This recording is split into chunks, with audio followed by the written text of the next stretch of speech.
Sejam todos muito bem-vindos ao meu canal Inovação em Doses e hoje a gente está com um convidado super especial, o Adriano dos Santos, ele que é especialista em segurança da informação. Roda a vinheta.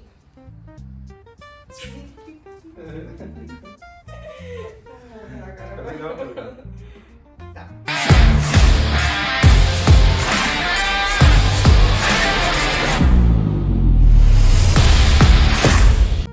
Ele que é especialista em segurança da informação e privacidade e proteção de dados, graduado em gestão e tecnologia da informação com especializações em auditoria e segurança da informação pela Universidade Positivo e em direito digital pela PUC Paraná. Possui uma série de certificações, mas a gente vai deixar na descrição do canal e você pode saber um pouquinho mais dele através do LinkedIn, que a gente também vai botar o link. Então, Adriano, quais são os riscos envolvidos na contratação de startups para soluções de produtos e serviços? Legal. Primeiramente, obrigado pelo convite. Aqui com vocês compartilhando ideias e trocando, muito legal. São das startups. Startups normalmente são empresas menores que têm pouco tempo de mercado, então são empresas que têm uma maturidade no tema de segurança da informação mais baixa do que outras empresas maiores. Então, esses riscos relacionados à maturidade, a gente pode elencar ali alguns, né, como falta ali de um controle maior nos dados que são utilizados, falta muitas vezes tecnologia mesmo, né, controles, ferramentas para controlar a questão de segurança da informação, e o negócio muitas vezes não está focado nesse tema da segurança, está focado em entregar o seu produto, né? A startup ela iniciou ali, ela quer produzir, entregar, né, e expandir. Então muitas vezes isso acaba acarretando, né, por não ser foco da empresa, não ter muitas vezes ali um apoio muito forte da liderança, inclusive, acaba acarretando ali, né, esses riscos na segurança. E quais são os tipos de vulnerabilidades que a empresa pode ter contratando uma startup? As vulnerabilidades elas estão mais relacionadas ali a compartilhamento de informações. Como as startups elas têm essa questão da cultura e maturidade, muitas vezes não todas, né, mas muitas vezes cultura e maturidade mais baixa, as informações elas acabam chegando de uma forma não tão segura quanto deveriam. E muitas vezes, várias pessoas que não precisavam ter acesso à informação, ou até vários processos que não precisavam ter acesso àquela informação, acabam, né, podendo visualizar, alterar e modificar essas informações. Então, uma das vulnerabilidades, né, tem a relação das ferramentas também, investimento, mas na questão das informações que você coleta do seu cliente, no caso da startup, né, coleta e não tem esse grau de segurança em cima desses dados. Como é que a gente sabe se a startup está preparada para proteger os dados da empresa que ela vai estar sendo contratada? Uma ferramenta que a gente utiliza quando a gente está contratando um fornecedor de serviços, aí depende do tamanho, né, mas a gente pode ter um grau ali de um critério um pouco maior como startup devido à maturidade, a ferramenta é o Due Diligence. Então você levanta com a empresa, com o seu fornecedor, vários aspectos, vários requisitos relacionados à segurança que tem que estar aderentes ao seu tipo de negócio, a empresa que está contratando, né, a startup.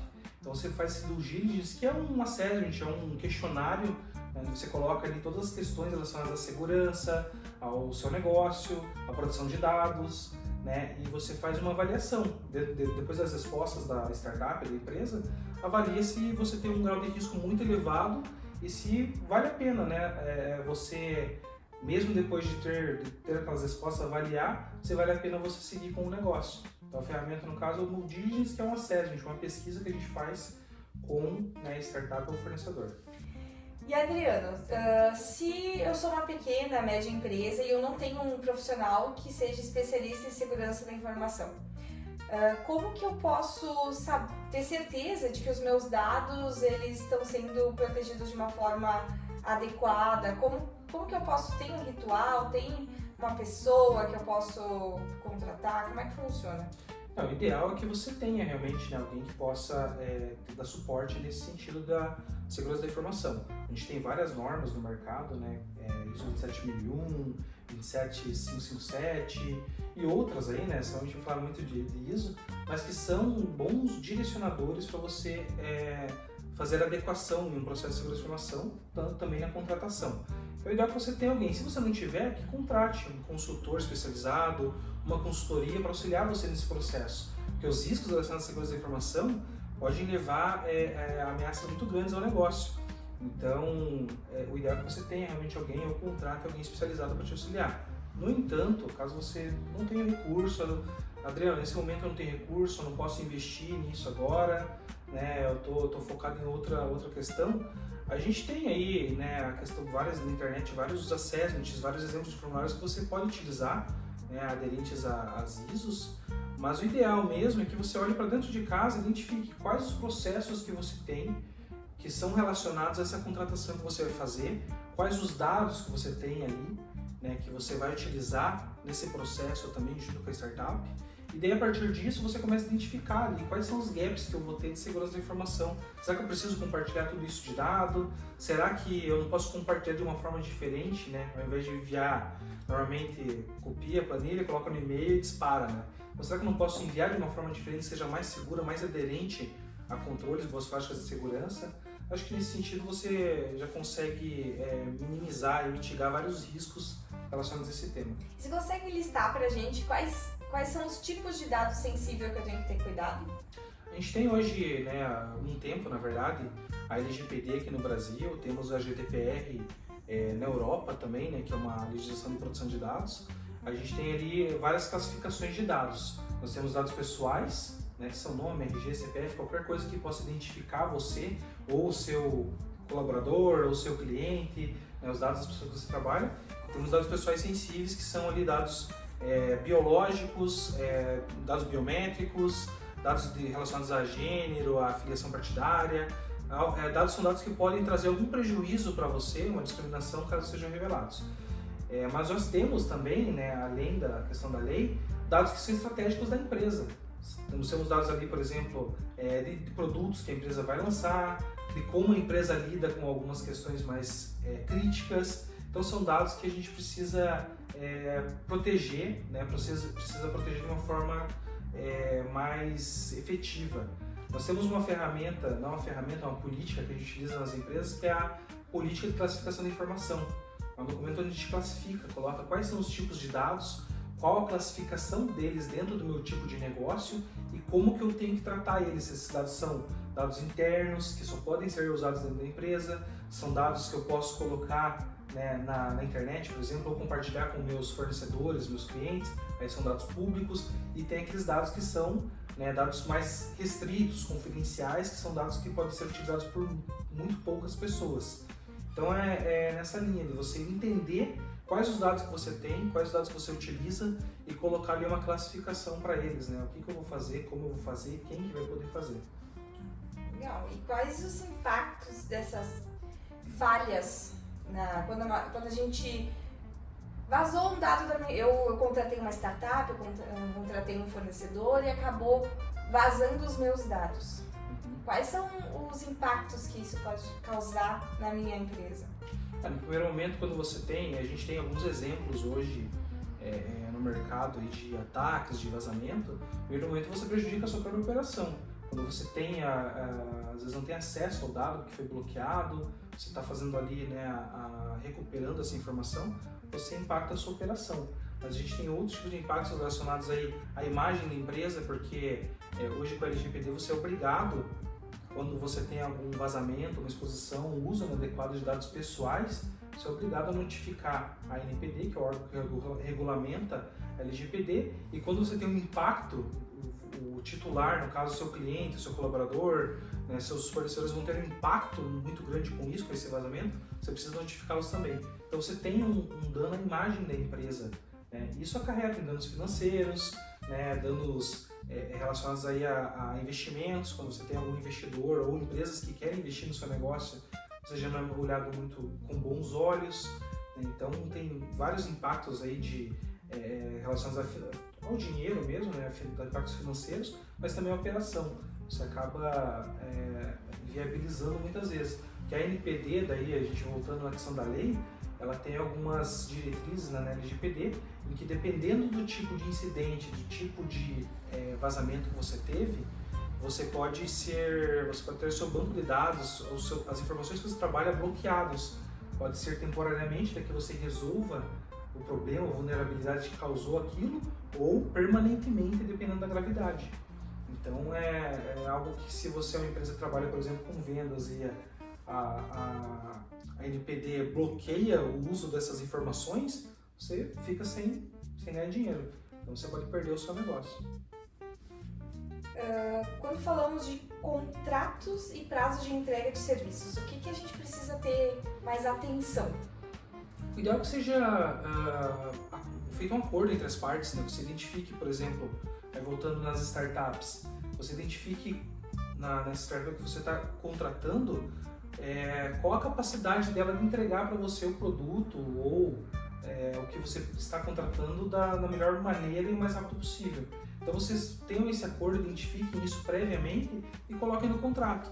A gente tem o SLA, né, que é o Service Level Agreement, que você coloca ali quanto tempo que a empresa tem que te responder dependendo da demanda que você envia.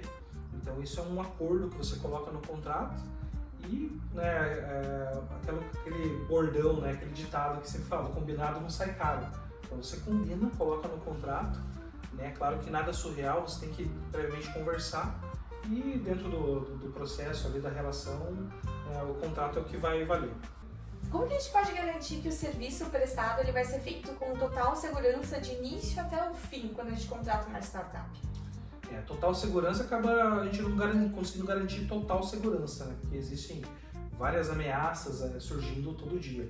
Mas o ideal é que tenha esse combinado previamente do que a empresa pode te fornecer com relação à segurança e que isso esteja em contrato. E que daí você, durante o tempo de contrato, de vigência da operação que vocês estão dessa relação, você tenha um acompanhamento, você monitora. Isso a gente tem que fazer com qualquer fornecedor, não só porque são startups, mas qualquer fornecedor você precisa monitorar a operação, monitorar como está sendo realizado. E o legal é que você coloca em contrato ali uma cláusula que possibilite você de fazer uma auditoria, né, periodicamente na empresa, no seu fornecedor de serviços, para identificar se tudo aquilo que foi acordado, se tudo aquilo que está no contrato ainda está sendo realizado. Então, acho que o monitoramento, ali, a comunicação entre as partes é algo que vai ajudar bastante você a mitigar riscos relacionados à segurança, né, durante o tempo de contratação, não só de startups, mas de qualquer outro fornecedor.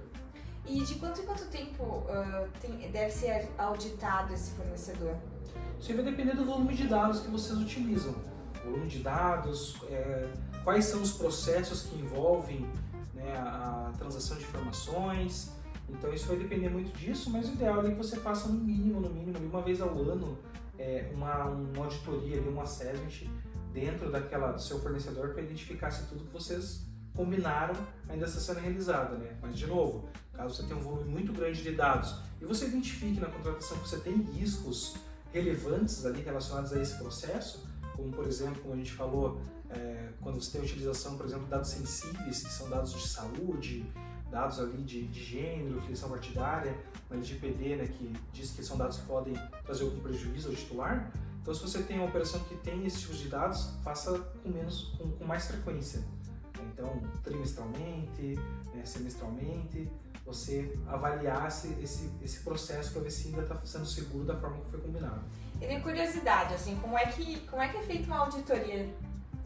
Segurança da informação, você pede para o cara abrir o computador dele? Como funciona? A auditoria, depende do que você vai fazer a auditoria. Se você vai auditar, por exemplo, a utilização de uma das normas, né, ISO 27001, por exemplo, você precisa pegar aquela ISO 27001, verificar os requisitos e verificar se a empresa está cumprindo aqueles requisitos. O que a gente faz com fornecedores, no caso de startups, é verificar lá no due diligence, quando você enviou o due diligence antes da contratação, se aquilo que foi, né, não só com as informações do due diligence, mas outras que a gente inclui, né, no decorrer do processo que vai mudando, se aquilo ainda está sendo cumprido. Então você vai até a empresa, é um processo, como você comentou, que a gente pode realmente chegar, me mostra como você está fazendo tal processo, me mostra como que você está compartilhando essa informação, onde que você guarda isso.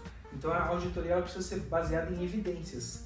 Então pode ser que aconteça sim do auditor, né, ou um auditor interno ou até externo, dependendo, chegar na máquina do colaborador, claro, com prévia autorização, combinado com o gestor, com a empresa, né, e solicitar que seja aberto alguns programas, aberto pastas, documentos, para ele verificar se aquilo ali, se tudo que está ali nos requisitos, no due diligence, no seu relatório ali está sendo cumprido. Olhando para o mercado, então, você consegue citar alguns exemplos de falha de segurança para a gente entender como é que isso acontece? As falhas que acontecem em segurança nunca são do dia para a noite. Então você tem sintomas nas empresas que acabam acarretando ali em riscos que levam ali, né, a esses problemas que existem ali, vazamento, ataques, enfim. Um dos problemas que acontece em muitas organizações, para não falar na maioria, é a questão de apoio realmente da liderança nos temas relacionados à segurança. Então, quando você não tem um apoio da liderança, né, o famoso top-down, é muito difícil você conseguir estabelecer uma cultura de segurança dentro da empresa. Que os colaboradores, que o restante, que os outros gestores sigam, né, essas diretrizes de segurança quando você não tem esse apoio. Então, vários dos problemas que estão relacionados e que tem no mercado hoje de vazamentos estão relacionados a isso. Por quê? Porque são problemas que são problemas que surgem com as pessoas. Pessoas dentro da empresa têm ações inseguras, né? A gente tem o famoso phishing, quando você recebe um e-mail de fora, você não sabe de onde veio, você não tem clareza se aquele assunto ali realmente é um tema que é algo que você pode abrir, que você pode clicar, só que por falta dessa cultura, muitas vezes, por ter essa falta, também essa deficiência no apoio da liderança da empresa, as pessoas acabam, né, não tendo esse conhecimento ou não priorizando o tema de segurança, acabam clicando, acabam executando alguma coisa dentro da empresa que não deveriam, e isso acarreta em problemas aí como ransomware, né, como o famoso vírus, né, como malware, e isso leva assim, problemas muito grandes para a empresa. Então, eu trabalho muito nessa vertente de governança, riscos e compliance, e muito nessa questão das pessoas. Então, quando você não tem uma cultura forte de segurança, quando você não entende os processos que você realiza e quais os riscos relacionados a esses processos, a chance de você ter problemas de segurança relacionados a isso são muito grandes. Então, quando a gente fala de inovação, para a gente poder inovar dentro de uma companhia, a gente precisa criar uma cultura de inovação onde as pessoas entendem que a inovação é importante. Você acha que, quando a gente fala de segurança da informação, é necessário também criar uma cultura dentro da empresa? Perfeito. Segurança da informação você tem que estar sempre inovando, né? Como a gente comentou, as técnicas de ataques, técnicas de vazamento de informações, de golpes também, né? Estão aí todo dia evoluindo. Então a gente também tem que evoluir, né, na nossa percepção do que traz risco para a segurança das informações. E quando a gente fala em inovação, né, muitas vezes está atrelado a gasto, a investimento, a custo, né? E na segurança da informação, e eu acho que em outras áreas também, não é bem assim. A gente pode inovar na segurança olhando para dentro de casa, olhando para os nossos processos, como que a gente faz o que a gente faz, que tipo de dados eu utilizo, como a gente compartilha, quem tem acesso às informações, né? Então você começar a olhar para dentro de casa, né, trabalhar ali a governança, os riscos, o compliance dos seus processos, né, com relação à segurança das informações, você consegue inovar também, você consegue fazer de uma forma diferente, de uma forma mais efetiva, inclusive, e isso é inovar. Você traz mais segurança para o seu processo, né, sem ter que você necessariamente investir em ferramentas, investir pesado em algo que você ainda não conhece. Então, eu gosto muito dessa parte de você olhar para dentro de casa, rever o que você tem e dentro daquilo você identificar, né, algumas melhorias que você pode incrementar. E depois disso, claro, né, você entendeu muito bem o que você tem e mesmo assim você já criou ali formas de mitigar esses riscos de segurança, olhando os seus processos, mas você vê que falta alguma coisa. Aí legal, aí é hora de investir, é hora de você buscar mercado, buscar ferramentas, porque você já tem uma autoridade alta dentro de casa e você busca, né, uma ajuda externa para aumentar ainda mais. E você acredita que você precisa de engajar as pessoas dentro da companhia para que elas cuidem, por exemplo, um phishing, né? Que as pessoas estejam atentas que elas podem receber um phishing dentro de qualquer horário do trabalho delas e que elas podem acabar caindo e vazando informações dentro da empresa? Você acha que o profissional de segurança da informação ou a própria TI, ela precisa constantemente estar ensinando essas pessoas para que elas entendam que elas estão correndo risco, e que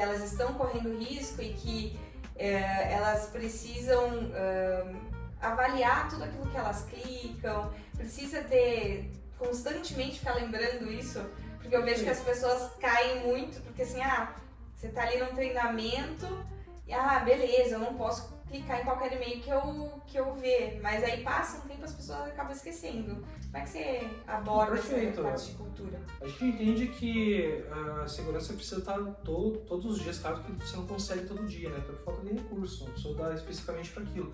Mas você tem que sempre estar falando sobre o tema de segurança. Phishing é um tema que a gente precisa falar, está falando o tempo todo, né? Engenharia social, essas técnicas que são utilizadas para manipular o nosso usuário, manipular o seu colaborador, né? A ele entender que aquilo ali é uma coisa segura, uma coisa que veio de uma fonte confiável.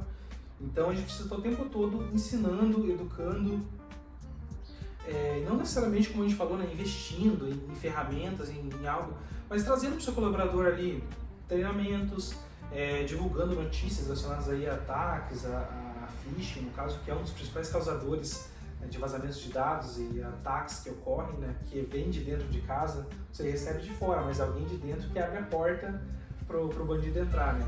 Então a gente precisa estar o tempo todo, né, falando desses temas. Uma coisa que é muito legal, né, na sua empresa você pode fazer, né, e eu faço muito isso quando eu estou falando com as pessoas sobre segurança de informação, é relacionar com o dia a dia delas.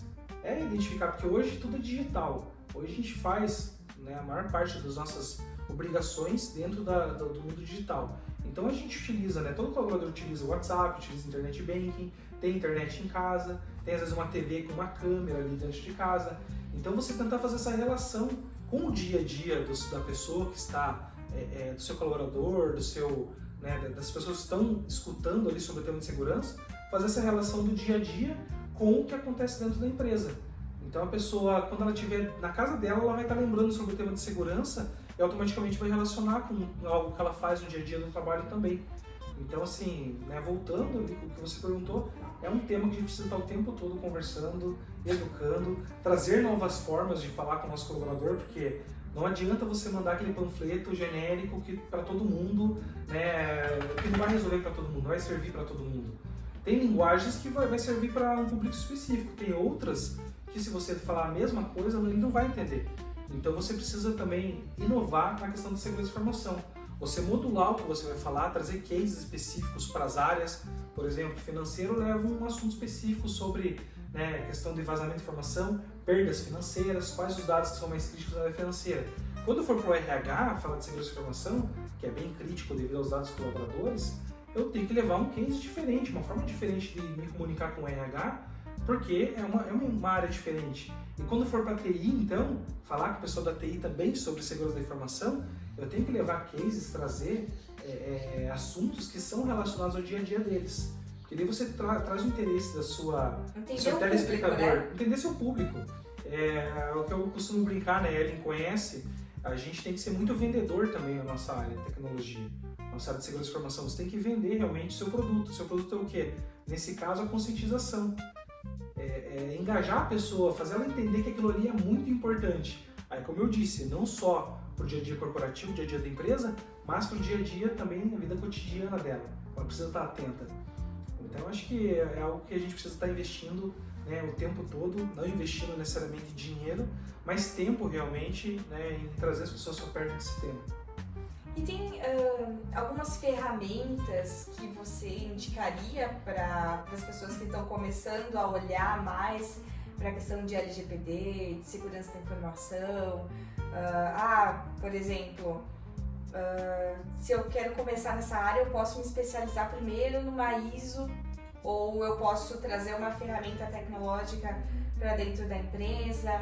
O que você indicaria para quem está começando? A segurança da informação, ela tem várias vertentes, tem muitos temas que você pode explorar dentro da área de segurança. O ideal, realmente, né, é uma área que está crescendo, uma área que está demandando muitos profissionais. Então, se você quer entrar nesse ramo, você identificar o que você gosta mais. Você é uma pessoa técnica, você gosta de identificar problemas e resolver esses problemas, então você tem uma área específica que você vai. Temos a área lá de Red Team, para você trabalhar muito essa questão ali de tentativa de intrusão, identificar por onde você consegue entrar, né, e com isso você colocar algumas formas de se proteger. Temos ali outras áreas, por exemplo, como o Blue Team, né, que vai trabalhar mais a questão realmente de analisar né, quais os tipos de ataques que estão chegando, quais as ameaças, e trabalhar muito mais essa parte de defesa, né? E tem essa parte, né, não só essas, tem várias outras, mas tem a parte que eu trabalho também, que é a parte de governança, riscos e compliance. Então você tem que entender ali como a empresa funciona, quais os processos, quem faz o quê, qual é o produto da empresa, né, muito essa parte da governança.